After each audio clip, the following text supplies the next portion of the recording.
Hello, I am Isabella Calmet. I am a multidisciplinary artist. I specialize in music and visual arts. So, this is my thesis. It's the journey of the artist who expresses in many ways and experimenting with connecting my creative voices. I want to first show you my final result, and then I'll show you a little bit of my research.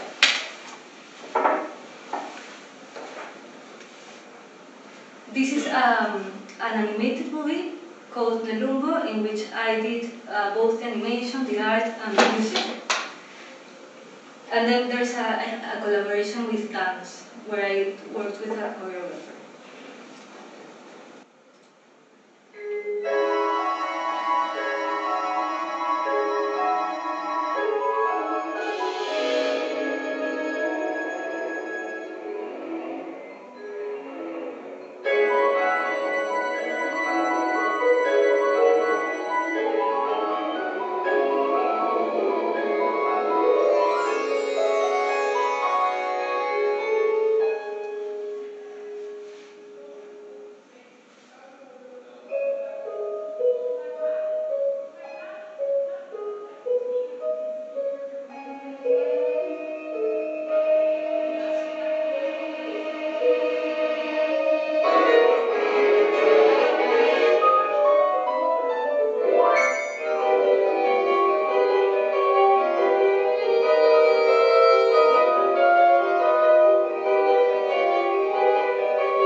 So maybe you noticed that there was a part where a human appeared.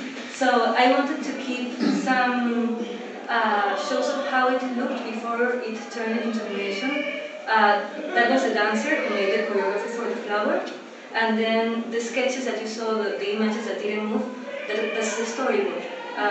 The pictures I used before for guiding myself to the image. Before diving into my research, I want to shine a light into a realization I arrived to while working on this research, which is the importance of the creative process over the final results.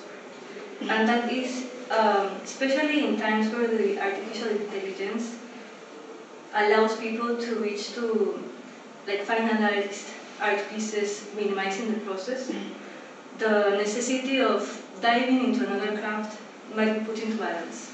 And this is something that I've been asked before, why not use AI to do my animations, why not delegate my art?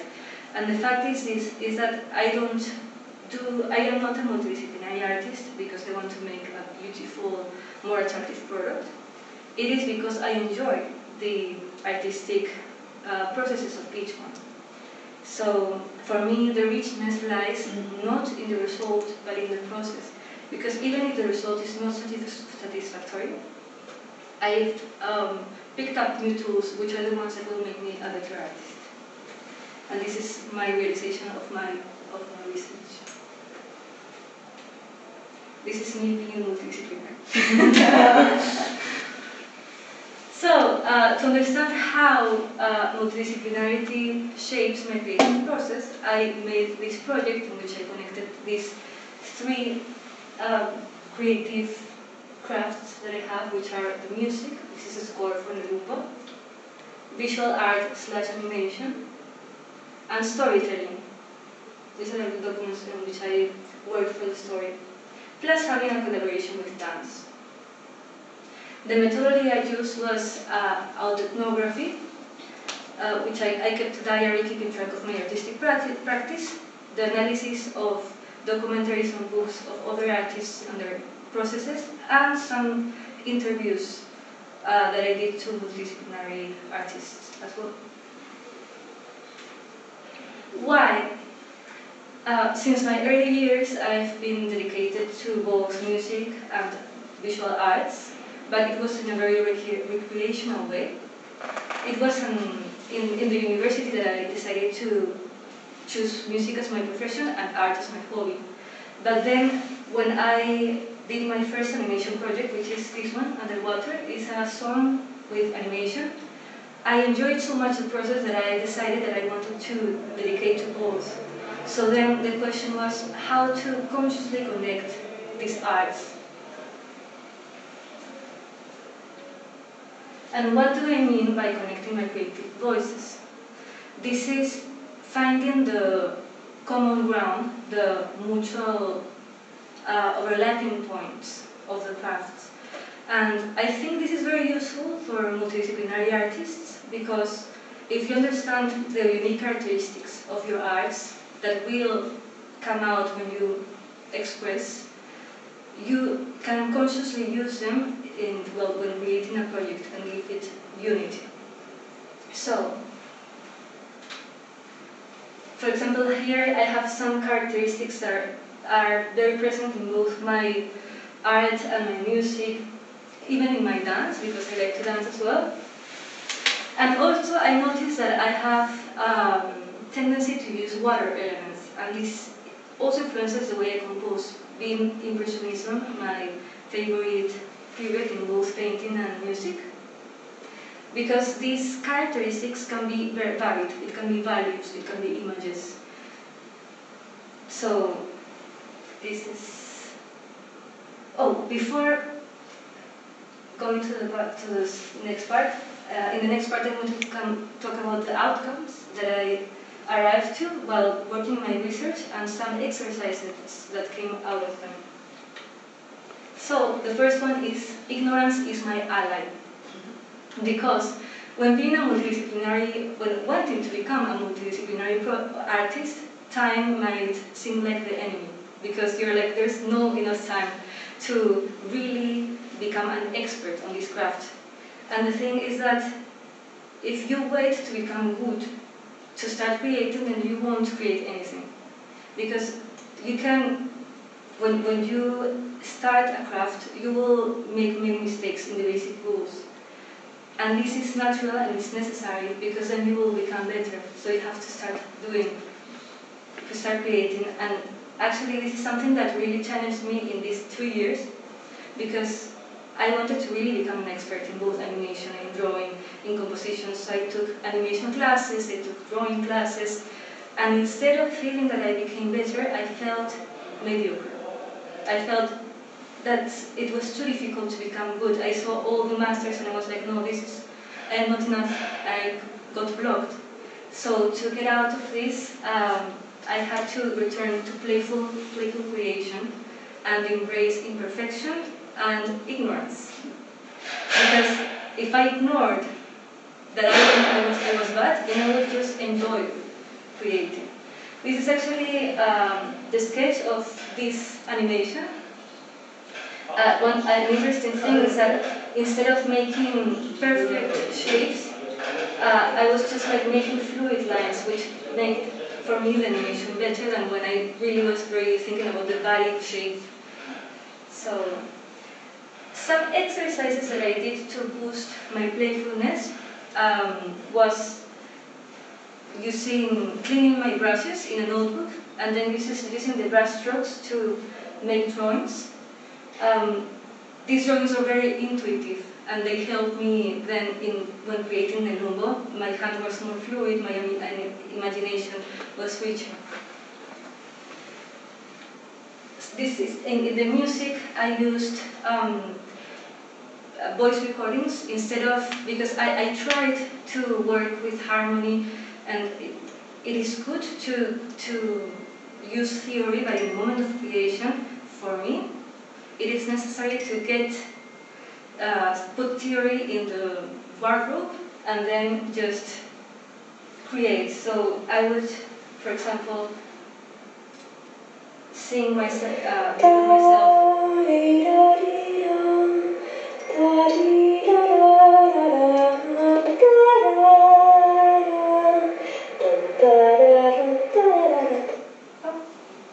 So in this way, I would just sing and enjoy the melody, and after that I already had the melody already composed, and even the orchestration. So this is the final.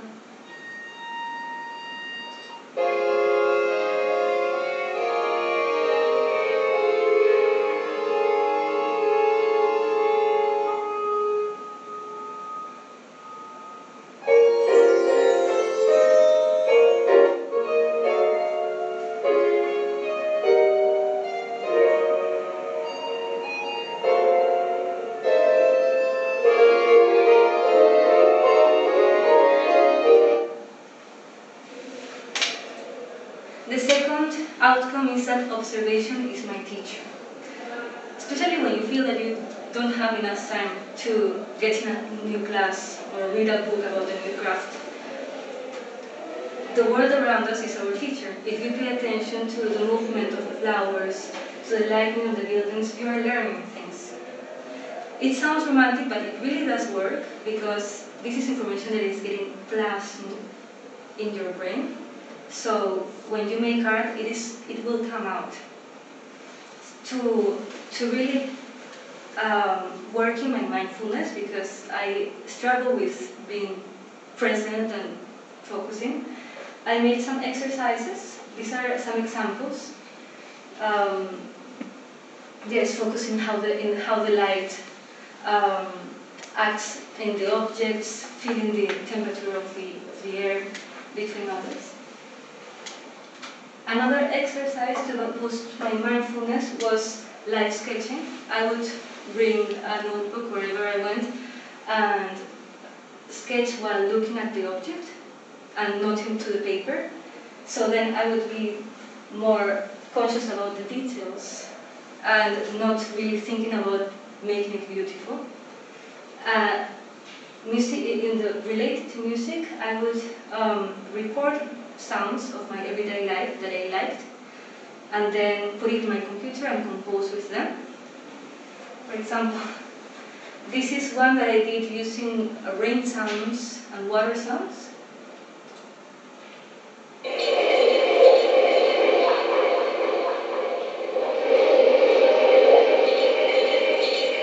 And this is one that I use with the sound of my keyboard.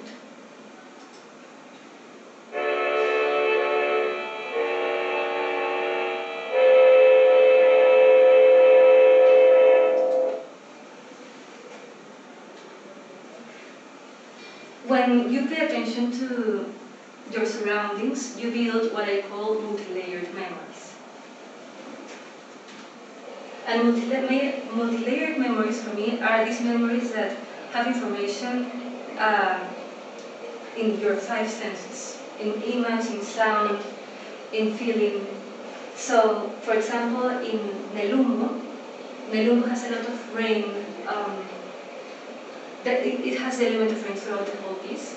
So whenever it rained, I would record videos, but also myself pay attention, let the rain fall in my skin and feel how it felt.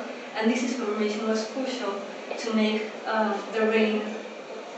rain parts not only in the animation, but also in the music from the The importance of empty moments, and I want to paint you an image for you to understand this. Imagine that you are drawing, and you're drawing like this with the paper very, very close to your face, and you keep on erasing and erasing a specific part, and you get frustrated, and you're like, oh, I will go for a walk.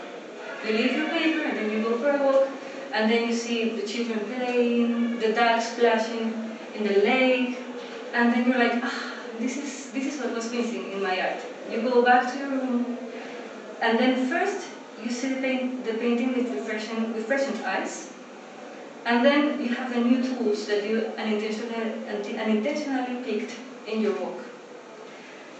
Empty moments for me are the moments where you pick up tools without thinking about picking up tools. Dividing space for each one. As I said before, I struggle with focusing on a single task. And when being a multidisciplinary artist, it is difficult because you're painting and you're like, I need to make music, and then you're making music, and I need to paint, and then you don't know how to focus. So I needed to separate the space not only physically, but also in my brain. And there should be a chart here. Well, we can't see the chart, but I organized my time in steps. So in August I would focus only in the music. In the next months I would focus in the painting and really divide the tasks.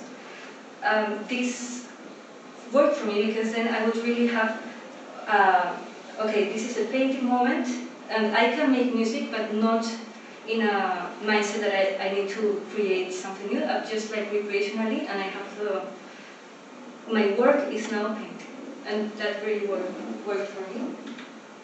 And finally, collaboration is fresh air for multidisciplinary composers. When working for Nelumbo, I was very overwhelmed sometimes with the amount of tasks that I needed to do. So the moments that I really relaxed were when I had the time to work with the musicians or the dancer, the conductor, because it was a moment where I give away my control and just let them interpret my music.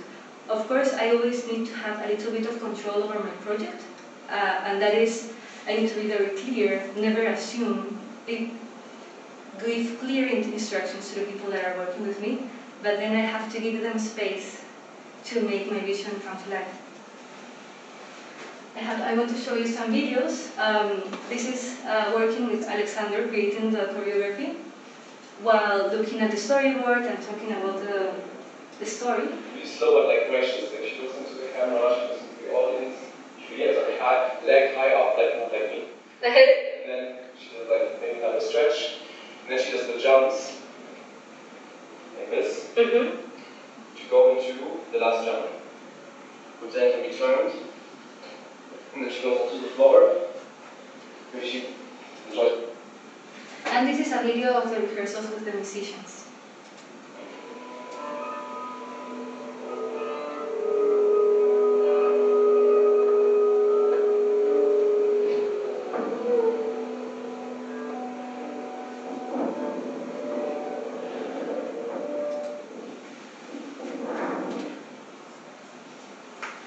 So I want to end first with something that something that I want to seal this presentation with is that if making art is about the process, of enjoying the process, then everybody and everyone should and could be a multidisciplinary artist, because everyone is allowed to enjoy the process of creating. My ideas for the future are understanding how, using my multidisciplinary art, I can inspire people to also, artists to explore another arts, and non-artists to explore the arts. Thank you so much.